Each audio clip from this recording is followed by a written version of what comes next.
The rain fell in cold sheets across the cobblestones of Paris as Marguerite Beaumont locked the heavy oak doors of the Bibliothèque Sainte-Geneviève and stepped into the October darkness. It was 1940, 4 months since the Germans had marched down the Champs-Élysées in their perfectly ordered columns, 4 months since the swastika had been raised over the Eiffel Tower, 4 months since France had ceased to be France. She pulled her worn coat tighter against the chill and began the walk to her apartment in the Latin Quarter, her shoes clicking against the wet stones in a rhythm that had become as familiar to her as breathing. Marguerite was 38 years old, unmarried, and had spent the last 15 years working among the dusty shelves and quiet reading rooms of one of Paris's oldest libraries. She was the kind of woman people forgot 5 minutes after meeting her. Average height, brown hair always pulled back in a practical bun, glasses that sat slightly crooked on her nose, dresses that were 10 years out of fashion. She spoke softly, moved quietly through the stacks, and could locate any book in the collection with her eyes closed. Before the war, she had been perfectly content with her invisible life, surrounded by books and the scholars who came to study them. Before the war, she had never imagined she would become a criminal. The German checkpoint on Boulevard Saint-Michel appeared suddenly through the rain, a temporary structure of wood and sandbags manned by 2 soldiers in Feldgrau uniforms who looked bored and cold. Marguerite slowed her pace, reaching into her handbag for her papers, with hands that she willed not to tremble. Beneath the folded identification card and ration booklet, hidden in a secret pocket she had sewn herself, were 3 pages of coded intelligence about German troop movements that needed to reach a contact in the Marais before midnight. If the soldiers decided to search her bag thoroughly, she would be arrested, tortured, and shot. The thought made her stomach clench, but her face remained placid as she approached the checkpoint. One of the soldiers, barely 20 years old with acne scars on his cheeks, gestured for her papers. His French was atrocious, mangled by a thick Bavarian accent. "Papers! Open the bag!" Marguerite handed over her documents and opened her handbag, angling it so the soldier could see the innocent contents: a book, a handkerchief, a small purse with a few francs. He barely glanced inside before waving her through, already turning his attention to a young couple behind her.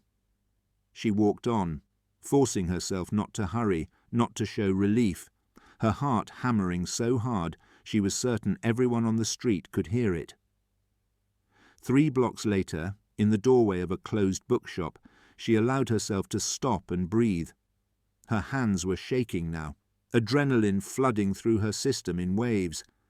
This was the 5th time she had carried intelligence past German checkpoints, and it never got easier. Each time felt like walking to her own execution, each successful passage like a stay of execution rather than an escape. She wondered how long her luck would hold, how many times she could pass through those checkpoints before a more diligent soldier decided to search more carefully, before someone recognized her face, before an informer whispered her name to the Gestapo. The thought of informers made her think of Philippe Mercier, and thinking of Philippe made her angry all over again. Philippe had been one of the library's most dedicated patrons, a professor of medieval history at the Sorbonne, who had spent nearly every afternoon in the reading room for the past decade. He had been kind to Marguerite, always greeting her warmly, always interested in her recommendations, always respectful in a way that many of the male scholars were not. She had considered him, if not quite a friend, then at least an ally in their shared love of books and learning. Then, 3 weeks ago, she had seen him having coffee with a German officer at a café on the Rue de Rivoli. They had been laughing together, Philippe gesturing animatedly, as he always did when discussing something that excited him. The German had been taking notes. Marguerite had felt something cold settle in her chest as she realized what she was witnessing. Philippe had become a collaborator, selling information to the occupiers in exchange for protection or money or simply the ability to continue his research. Since then, she had avoided him at the library, answered his questions with icy politeness, and added his name to the growing mental list of people who could never be trusted. Trust was the currency of the resistance, and it was in desperately short supply. When Marguerite had first been approached by Claude Renard 6 months ago, just weeks after the occupation began, she had nearly refused. Claude was a regular at the library, a thin, nervous man in his 50s who worked as a clerk in a government office and seemed to have no interests beyond genealogy and local history. She had helped him locate records dozens of times, had engaged in countless conversations about parish registers and census documents. She had never suspected that beneath his mild exterior lived a man who was organizing one of the first resistance cells in Paris. He had approached her after closing time, when she was alone in the stacks, reshelving books by the light of a single lamp. "Mademoiselle Beaumont," he had said quietly, "I need to ask you something important, and I need you to think very carefully before you answer." She had looked up from her cart of books, puzzled. "Of course, Monsieur Renard. How can I help you? How do you feel about what has happened to France?" The question had been so unexpected, so dangerous to answer honestly in occupied Paris, that she had frozen. They had stared at each other in the dim light, and in his eyes she had seen something she recognized, a burning rage, carefully banked but always present, at the sight of German soldiers on French streets, at the sound of German commands echoing through French buildings, at the reality of French defeat. "I feel," she had said carefully, "that France deserves better than this." He had nodded slowly. "There are some of us who are working to give France better than this. We need people in positions like yours, people who can move freely, who have access to information, who are above suspicion. The Germans trust librarians. They see us as harmless keepers of dusty books, nothing more. We can use that. Use it how? To gather intelligence, to pass messages, to hide people and documents, to resist, in whatever small ways we can, until the day comes when we can do more." He had paused. "I would not ask this lightly. The work is dangerous. If you are caught, the consequences will be severe, but if you say yes, you could save lives. You could help defeat the Germans." Marguerite had thought about her brother, killed in the first weeks of the invasion, when his regiment had been overrun near Sedan. She had thought about the Jewish scholars who had stopped coming to the library after the racial laws were posted, their reading tables now occupied by German officers who handled the precious books with careless hands. She had thought about the future of France under permanent Nazi rule, about the books that would be burned, the knowledge that would be suppressed, the minds that would be enslaved. "Yes," she had said, "tell me what you need me to do." That had been the beginning. Claude had introduced her to the network, a loose collection of 24 men and women from various walks of life who met in shifting locations and communicated through coded messages. There was Henri, a taxi driver who transported escaping Allied airmen hidden under blankets in his cab. There was Simone, a cafe owner who allowed her basement to be used for clandestine meetings and hid weapons in her wine cellar. There was Father Bernard, a Catholic priest who provided false papers and hiding places in his church. There was Marie-Claire, a doctor who treated wounded resistance fighters and asked no questions. There was Antoine, a railway worker who sabotaged train schedules and rerouted cargo shipments. And there was Marguerite, the librarian, who slowly transformed the Bibliothèque Sainte-Geneviève into a hub of resistance activity. She used the library's mail system to pass coded messages hidden in book loan requests. She allowed resistance meetings to take place after hours in the basement archives, which the Germans never bothered to search. She hid forged identity papers inside hollowed-out books on the highest, dustiest shelves where no one ever looked. She memorized the contents of German military journals that came through the library and passed the information to Claude, who transmitted it to Free French forces in London via a hidden radio transmitter. Most importantly, she created a lending program for banned readers. When the Germans had issued orders forbidding Jews, communists, and other undesirables from using public libraries, Marguerite had quietly continued to provide books to them. She would meet readers at designated locations, a particular bench in the Luxembourg Gardens, a specific table at a café, a corner of the Saint-Sulpice church, and pass them books wrapped in brown paper. It was a small act of defiance, but to the readers who received those books, it was a lifeline to normalcy, a reminder that they were still human beings with minds that deserved to be fed.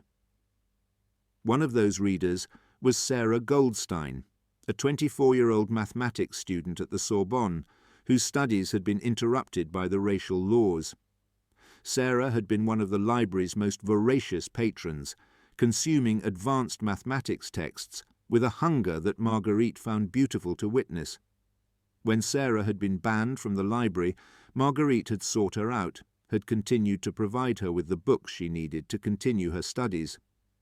Their relationship had evolved from librarian and patron to something deeper, a friendship forged in shared defiance. It was Sarah who was waiting for her now in the shadows of the church of Sainte-Geneviève, her dark hair hidden beneath a scarf, her yellow star carefully covered by the lapel of her coat. She looked thinner than she had 2 weeks ago, her cheekbones more pronounced, her eyes more haunted. The Jews of Paris were starving, their ration cards providing barely enough food to survive, and Sarah's family was no exception. "You're late," Sarah whispered as Marguerite approached. "I was worried." "Checkpoint," Marguerite replied, pressing a small package into Sarah's hands. "Food rations from the priest, and the book you requested." Sarah unwrapped the package to reveal a loaf of bread, a small piece of cheese, and a mathematics journal from Switzerland. Her eyes filled with tears. "Marguerite, you're taking too many risks. If they catch you helping me—" "They won't catch me. I'm too boring to be suspicious." Marguerite managed to smile. "Besides, someone has to make sure you finish your degree when this is all over." "If it's ever over." Sarah's voice was bleak. "The Germans are talking about deportations, moving Jews east to work camps.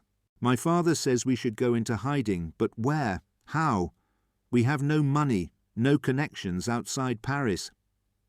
Marguerite felt the coded papers burning in her hidden pocket, the intelligence about troop movements that might help the Allies, but would do nothing to save Sarah's family. Claude might be able to help. He knows people who can provide false papers, who can hide families in the countryside. Let me talk to him. Would he do that? For Jews? He'll do it because it's right, and because every person we save is a victory against them. They parted quickly, Sarah disappearing into the darkness with her precious cargo of bread and mathematics, Marguerite continuing toward her rendezvous in the Marais. The streets were nearly empty now, most Parisians already home before the curfew, but she could hear German patrols in the distance, their boots echoing on the cobblestones, their voices harsh in the quiet night. The contact point was a bakery on the Rue des Rosiers, its windows dark and shuttered. Marguerite walked past it once, checking for surveillance, then circled back and knocked 3 times on the side door. 2 quick knocks, a pause, then a third. The door opened immediately, and a hand pulled her inside. The man who pulled her inside was Jacques, a baker's assistant who also served as one of Claude's most trusted couriers. He was young, maybe 25, with flour permanently embedded under his fingernails, and a nervous energy that never seemed to dissipate. "You're late," he hissed. "Claude is upstairs. He's been pacing for an hour." Marguerite followed him through the darkened bakery, past the cold ovens and empty shelves, up a narrow staircase to a cramped apartment above. Claude was indeed pacing, his thin frame casting long shadows in the candlelight. 2 other people sat at a small table, Antoine, the railway worker, and a woman Marguerite didn't recognize, perhaps 40 years old, with iron-grey hair and the calloused hands of someone who worked outdoors. "Marguerite, thank God," Claude said, reaching for the papers she extracted from her hidden pocket. "This is critical. London has been asking for troop movement intelligence for weeks." He unfolded the coded pages, his eyes scanning the information hungrily. "This is excellent work. How did you obtain it?" "A German officer uses the library reading room every Tuesday and Thursday. He brings military journals, takes notes. He's careless about what he leaves on the table when he goes for coffee. I photograph the pages, return them before he notices." She said it matter-of-factly, as if photographing classified German military documents was no more dangerous than cataloguing books.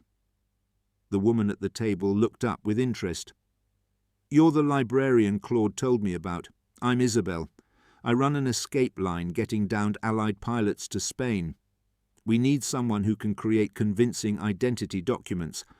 Claude says you have access to paper stock, official stamps, that sort of thing." Marguerite sat down heavily, suddenly aware of how exhausted she was. "The library has administrative supplies. I've been making false papers for Jewish families, but I can do more. How many pilots are we talking about?" "Right now? 3 Americans and a Canadian hiding in a farmhouse outside Versailles, but more come down every week. The RAF is bombing harder, and more crews are getting shot down. If we can get them out of France, they can fly again, bomb again. Every pilot we save is another mission against the Germans." "I'll need photographs," Marguerite said, "and time. Good forgeries take hours." "You'll have both," Isabel promised. "And Marguerite, thank you.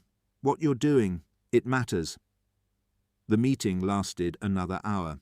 They discussed safe houses, dead drops, communication protocols. Antoine reported that he had successfully delayed a German ammunition train by 48 hours by filing a false repair order. Claude announced that the network was expanding, that he had recruited 2 new members, a postal worker and a telephone operator who could intercept German communications. The war of small victories, Marguerite thought. Death by 1,000 cuts. It was nearly midnight when she finally left the bakery, slipping back into streets that were now completely empty, except for German patrols. She violated curfew every time she attended these meetings, adding another crime to her growing list. But getting caught after curfew was the least of her worries. The papers in her pocket were now replaced by a new assignment, photographs of 4 Allied airmen who needed French identities by the end of the week.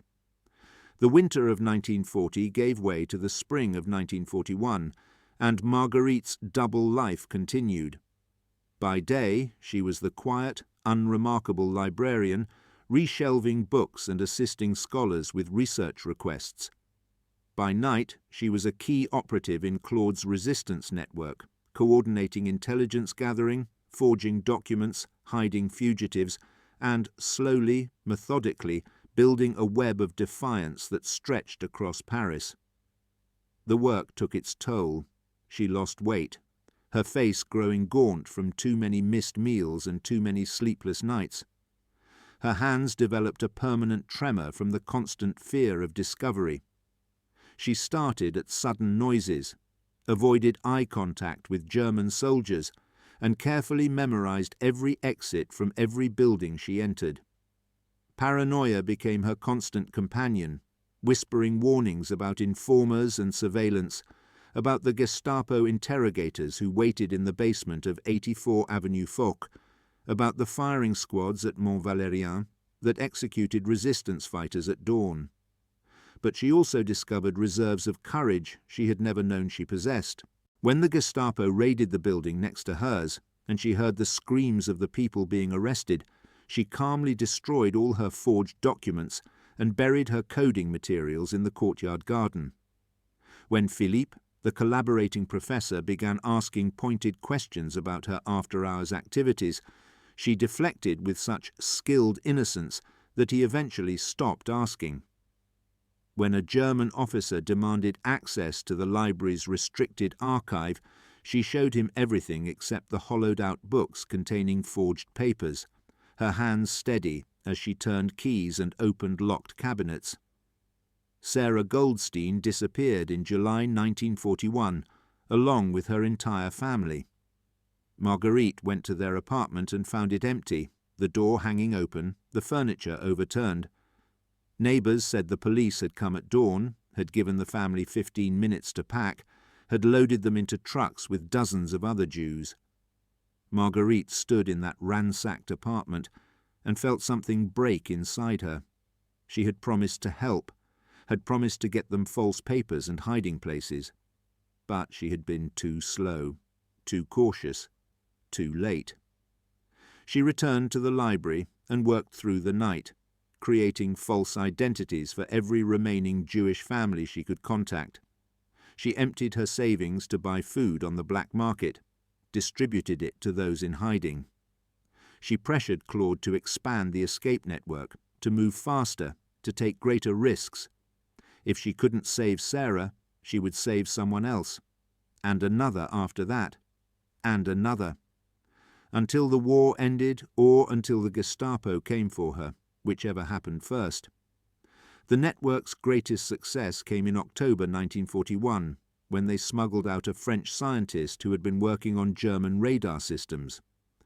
The man had memorized technical specifications and was desperate to reach England before the Germans realized what he knew. Marguerite hid him in the library's basement for 3 days, while Isabel arranged his escape route. She brought him food, gave him books to read, sat with him in the darkness, while German soldiers walked overhead, their boots echoing on the marble floors.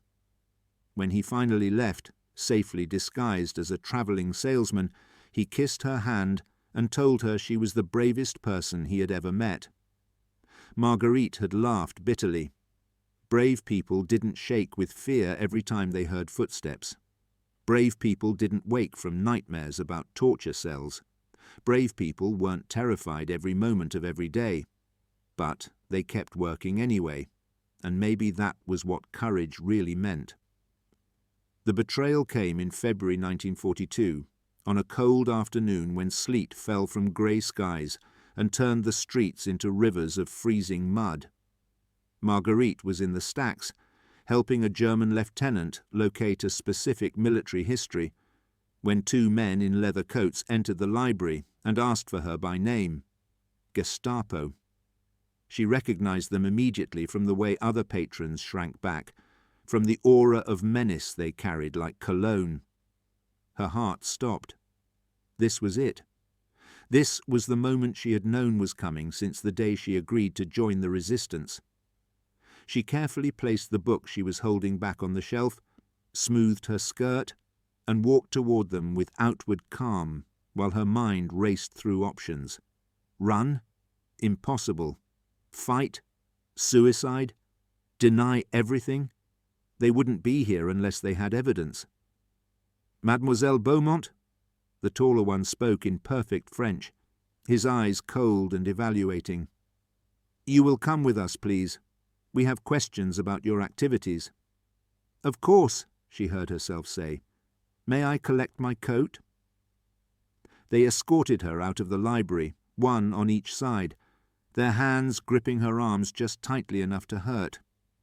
The other librarians watched with wide, frightened eyes as she was led away. Marguerite caught the eye of Pauline, her assistant, and tried to communicate with her expression what her voice could not say. Warn Claude. Destroy the evidence. Run. The car ride to Gestapo headquarters was silent. Marguerite stared out the window at the familiar streets of Paris, wondering if she would ever see them again. She thought about her mother, who had died 3 years before the war, and was thus spared seeing her daughter arrested by Germans. She thought about her brother, killed at Sedan, and wondered if she would see him again soon. She thought about all the people she had helped, the Jewish families, the Allied pilots, the resistance fighters, and hoped it had been enough, hoped her life had mattered. The interrogation room was exactly as she had imagined it. Bare concrete walls, a single table and chair, a bright light that hurt her eyes. They left her alone for hours, a standard tactic to break her spirit. She sat rigidly in the chair, refusing to show weakness, using meditation techniques she had read about in a book about Eastern philosophies. Breathe in, breathe out. Focus on something beyond the fear. She pictured the library, the peaceful silence of the reading room, the smell of old books and leather bindings. She pictured freedom. When they finally came for her, it was not the two men who had arrested her, but a woman, middle-aged, plain-faced, impeccably dressed. She sat down across from Marguerite and placed a folder on the table. "I am Hauptsturmführer Schneider," she said in German. "Do you speak German?" "A little," Marguerite lied. She spoke it fluently, had studied it for years, but let them think she was less educated than she was. "Then we will speak French. Mademoiselle Beaumont, you are in very serious trouble. We have evidence that you have been engaged in activities against the Reich, forging documents, hiding enemies of the state, transmitting intelligence to London. These are capital crimes. Do you understand?" Marguerite said nothing. Schneider opened the folder, extracted a photograph. It showed Marguerite meeting with Sarah Goldstein outside the church of Sainte-Geneviève, passing her the package of food and books. Marguerite's blood turned to ice. "We have been watching you for months," Schneider continued. "We know about your meetings with Claude Renard. We know about the forged documents hidden in your library. We know about the Allied pilots you helped escape. We know everything." If they knew everything, Marguerite thought, she would already be dead. This was a bluff, an attempt to make her confess and implicate others. She kept her face blank, her voice steady. "I don't know what you're talking about. I'm a librarian. I help people find books. That's all." "The Jewish girl in this photograph? Where is she now?" "I have no idea. I haven't seen her since the summer." "Liar." Schneider's voice remained calm, almost conversational. "We found your name in a diary kept by one of the terrorists we arrested last week. He described you as the librarian who runs the underground. Those were his exact words before he died. The librarian who runs the underground. That's you, isn't it?" Marguerite felt the room tilt. Someone had talked. Someone in the network had been captured and had given her name. Who? Claude? Antoine? Jacques? It didn't matter. What mattered was damage control, protecting whoever was left. "I don't know any terrorists," she said. "I work in a library. I live alone. I have no connection to any resistance activities. If someone used my name, they were lying." The interrogation continued for hours.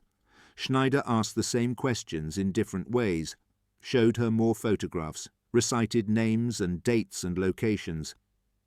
Marguerite denied everything, her voice growing hoarse, her body trembling with exhaustion and fear. But she didn't break. She didn't confirm anything. She gave them nothing. Finally, as dawn light began to filter through the high window, Schneider stood up. "You're very brave, Mademoiselle Beaumont, or very foolish. Perhaps both. We will speak again." They returned her to a cell, a tiny concrete box with a wooden plank for a bed and a bucket in the corner. Marguerite collapsed onto the plank and allowed herself, for the first time since her arrest, to cry. Not from fear for herself, but from fear for the others. If the Gestapo had been watching her for months, they might have identified the entire network. Claude, Isabelle, Antoine, Father Bernard, all of them could be in cells like this one, or already dead. She spent 3 days in that cell. They interrogated her twice more, each session lasting hours, each one following the same pattern of questions and denials. Schneider remained professional, almost polite, but there was steel beneath the courtesy. On the fourth day they came for her again, but instead of taking her to the interrogation room, they led her to an office where a senior officer sat behind a desk. "Mademoiselle Beaumont," he said in French, "I am Sturmbannführer Weber. I have reviewed your case, and I have decided to release you." Marguerite stared at him, certain she had misheard. "Release me?" "We have no concrete evidence of criminal activity. The testimony against you came from a single source who is now dead and cannot be cross-examined. The photographs show you meeting with people in public places, but that is not a crime, unless you would like to confess to something." "There is nothing to confess." Weber nodded slowly. "Then you are free to go. But understand this. We will be watching you. Every movement, every conversation, every person you contact. If you are involved in resistance activities, we will discover it. And next time, there will be no release. Do I make myself clear?" "Perfectly clear." They returned her belongings and escorted her to the street. Marguerite walked away from Gestapo headquarters in a daze, hardly believing she was free. The February morning was cold and bright, the streets full of people going about their business. She stood on the sidewalk, breathing the free air, and tried to understand what had just happened. It took her 2 days to learn the truth. The source who had implicated her was Jacques, the young baker's assistant. He had been arrested during a random document check, and when the Gestapo had searched him, they had found coded messages. Under torture, he had given up names, including Marguerite's. But Jacques had been brave in his own way. Before he died, he had fed the Gestapo false information, had exaggerated Marguerite's importance while downplaying the roles of others, had created confusion and contradictions that made his testimony unreliable. His lies had saved her life. Claude's network had scattered after Jacques' arrest, going deep underground. Marguerite spent weeks in careful, cautious reconnection, re-establishing contact through layers of intermediaries. The network was smaller now, more careful, but it was still intact. Claude had survived. Isabelle had survived. Most of them had survived. But they all knew their time was running out. The Gestapo was getting more sophisticated, more thorough. Informers were everywhere. The penalties for resistance were becoming more severe. Mass executions of hostages, deportations to concentration camps, torture of anyone even suspected of opposition. The cost of resistance was rising, and many people were losing the will to pay it. Marguerite returned to the library, but she knew she was being watched. German agents followed her home, sat in the reading room observing her, questioned her neighbours. She stopped all resistance activities, lived the life of a model citizen, and waited for the surveillance to relax. It took months. When she finally resumed her work, in the autumn of 1942, it was with new caution and new methods. No more face-to-face meetings, no more hidden documents in the library. Everything went through dead drops and intermediaries, layers of separation that protected the network if anyone was captured. It was slower, less efficient, but safer. The war ground on. The Germans invaded the unoccupied zone of France in November 1942, crushing any remaining illusion of French sovereignty. The deportations of Jews accelerated, trains leaving Drancy every week carrying thousands to camps in the east, whose names became synonymous with horror: Auschwitz, Treblinka, Sobibor. Marguerite worked frantically to create false papers, to hide people, to get them out of France entirely, but it was never enough. For every person saved, 10 more disappeared. She became harder, colder, more calculating. The gentle librarian who had once loved nothing more than recommending books to eager readers transformed into something else, a resistance leader who made brutal decisions about who could be saved and who had to be sacrificed, who evaluated people as assets or liabilities, who could condemn collaborators to death without losing sleep. The war changed everyone it touched, and Marguerite was no exception. The Allied invasion of Normandy in June 1944 brought new hope and new dangers. The Germans, sensing their occupation was threatened, cracked down harder on resistance activities. The Gestapo arrested hundreds of suspected resistors, executed them in batches, displayed their bodies as warnings. Marguerite lost friends, colleagues, people she had worked with for years. Every day brought news of another arrest, another execution, another name added to the list of the dead. But the resistance intensified their operations too. Marguerite's network helped coordinate intelligence for the advancing Allied forces, sabotaged German communications, hid weapons for the uprising they all knew was coming. The library became a communications hub again. Coded messages hidden in book requests, dead drops concealed in the stacks, meetings held in the basement under cover of after-hours research. The liberation of Paris began on August 19, 1944, when the police went on strike and resistance fighters began seizing government buildings. Marguerite and Claude's network played their part, distributing weapons, coordinating attacks, helping to barricade streets. Marguerite herself, who had spent 4 years moving in shadows and maintaining her cover as a harmless librarian, finally dropped the mask. She carried messages through streets under fire, helped treat wounded fighters in makeshift hospitals, stood at barricades with a rifle she barely knew how to use.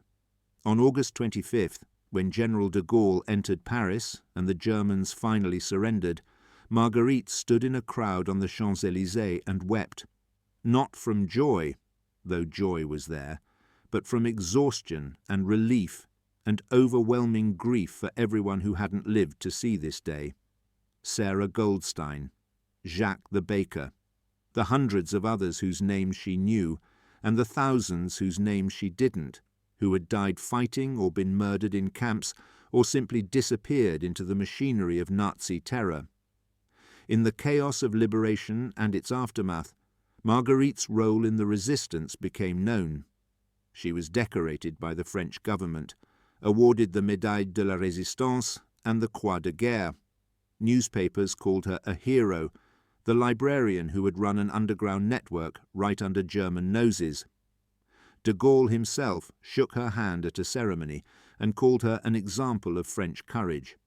But Marguerite deflected the praise. She had done what needed to be done, nothing more. The real heroes, she insisted, were the ones who hadn't survived, the ones who had been tortured and shot, the ones who had gone to the camps and never returned. Those were the people who deserved to be remembered. She returned to the Bibliothèque Sainte-Geneviève and resumed her work as a librarian. The building had survived the occupation with minimal damage, though many of its Jewish patrons had not. Marguerite quietly worked to restore the collection, to replace books that had been burned or stolen, to create a memorial honoring the scholars who had been lost. She never married, never had children, devoted her life to her books and her library. She rarely spoke about the war years, deflected questions from historians and journalists who wanted to document her story. What was there to say? She had been terrified every day. She had done what she could. It hadn't been enough. But sometimes, late at night, when the library was empty and quiet, she would walk through the stacks and remember. Remember Claude, who survived the war and became a school teacher. Remember Isabel, who died in 1943 when her escape network was betrayed.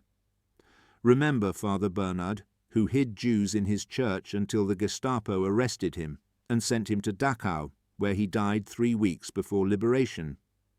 Remember Antoine, who sabotaged trains until a German patrol caught him and shot him on the spot. Remember all of them, the brave and the frightened, the survivors and the dead, the ordinary people who had done extraordinary things because there had been no other choice. In 1965, Marguerite retired from the library at the age of 63. She was honoured at a ceremony attended by government officials and former resistance fighters.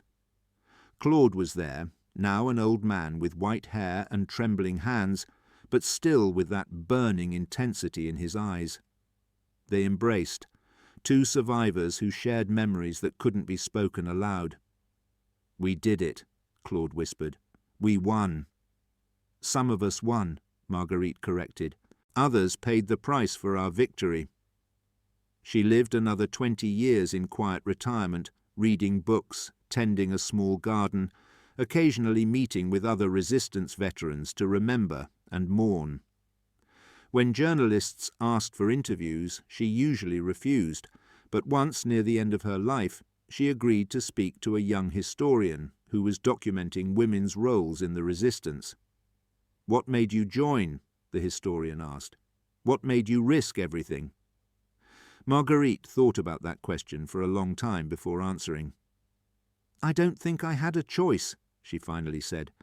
"Not a real choice.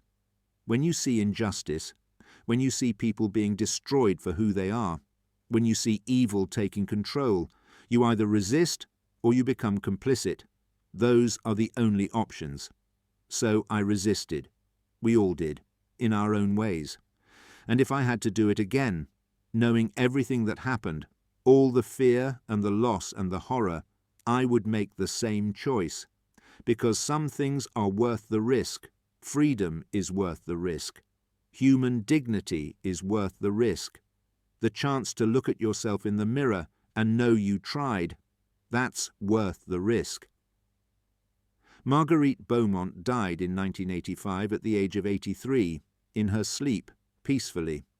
Her funeral was attended by dozens of people whose lives she had saved, or whose parents she had saved, by former resistance fighters, by librarians and scholars, by a representative of the Israeli government honouring her as righteous among the nations for her work saving Jews. The Bibliothèque Sainte-Geneviève installed a small plaque near the entrance, commemorating her service during the occupation. It reads simply, "Marguerite Beaumont, librarian, 1925-1965, resistance fighter. She used books to fight tyranny and knowledge to defeat ignorance. Her courage saved lives and preserved freedom." But perhaps the most fitting memorial came from an unexpected source. 20 years after her death, during renovation work in the library's basement, workers discovered a hidden cache of documents, forged identity papers, coded messages, intelligence reports, that Marguerite had sealed behind a false wall in 1944 and never retrieved. Among them was a handwritten note, dated August 24, 1944, the day before liberation. It read, "To whoever finds this, we were ordinary people who did extraordinary things because history demanded it. We were terrified and brave, hopeful and despairing, strong and weak, all at the same time. We were librarians and bakers, priests and doctors, taxi drivers and students. We were France, and we resisted. Remember that. When darkness comes again, as it always does, remember that ordinary people have extraordinary power. Remember that books contain knowledge, and knowledge is freedom, and freedom is worth fighting for. Remember us, and resist." The note was unsigned, but everyone knew it was Marguerite's handwriting. It was put on display in the library's special collections room, where it remains today, a testament to the librarian who ran the French underground and proved that the pen, and the people who wield it, can be mightier than armies,